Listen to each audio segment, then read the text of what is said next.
আমি রান্না করতেছি ভিতরে, বাসার ভিতরে। আমার ছেলেকে বললাম, বাবা ওয়াইফাই লাগাছো, তুমি টাকাটা নিয়ে তুমি তাকে দিয়ে বিদায় করে পাঠিয়ে দাও, দিয়ে তুমি কোথায় যাবে, যা এসে বাসাত ইফতারি করো। তোরাক মামার বাসায় রুবেল ভাইয়ের বাসাত ইফতারি করেছে, করে আর ছেলে আমার বাসাতে আসেনি। সাধারণ বলো অল্পটুকু না একটা ছোটোখাটো বিষয় নিয়ে এত দূর পর্যন্ত। ছাত্র দলের মনসুর ডিগ্রি কলেজের ছাত্র দলের সভাপতি আমার ছেলে ফিরোজ আহমেদ শাকিল।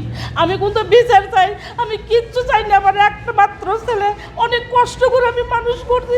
আমি আপনাদের কাছে অনুরোধ, আমি বিচার চাই, কিচ্ছু চাই না, আমি খালি শুধু বিচারটাই চাই। আমি কোনো বিচার। আপনারা জানেন যে আমাদের বিএনপির সম্মানিত চেয়ারম্যান মাননীয় প্রধানমন্ত্রী, আমরা যে আশা প্রত্যাশা ভালোবাসা নিয়ে দেশকে সুন্দর করতে চাচ্ছে, আমরা সেই প্রত্যাশা নিয়ে অপরাধী যেই হোক আমাদের বক্তব্য হচ্ছে জিরো টলারেন্স। আমরা কারো ডান বাম দেখতে চাই না, কে কোন দলে সেটা দেখতে চাই না। আর এখানে যে বিষয়টা আপনি দেখেছেন, এটা তাদের অভ্যন্তরীণ, একই পাড়ায় বসবাস করে।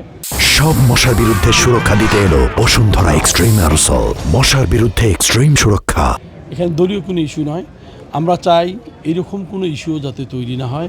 শান্তিপূর্ণ বগুড়া শান্তিপূর্ণ রাখতে আমরা নিজেরাও যেরকম সহযোগিতা করছি, আমি সাংবাদিক বৃন্দদেরকেও বলবো যে আপনারাও সহযোগিতা করেন। প্রত্যেকটা অপরাধী, সে দল বা আমার গোত্রের কেউ না, সে হচ্ছে অপরাধী। মানে সাংগঠনিক কোনো ব্যবস্থা হবে কিনা? হ্যাঁ, অবশ্যই সাংগঠনিক ব্যবস্থা হবে।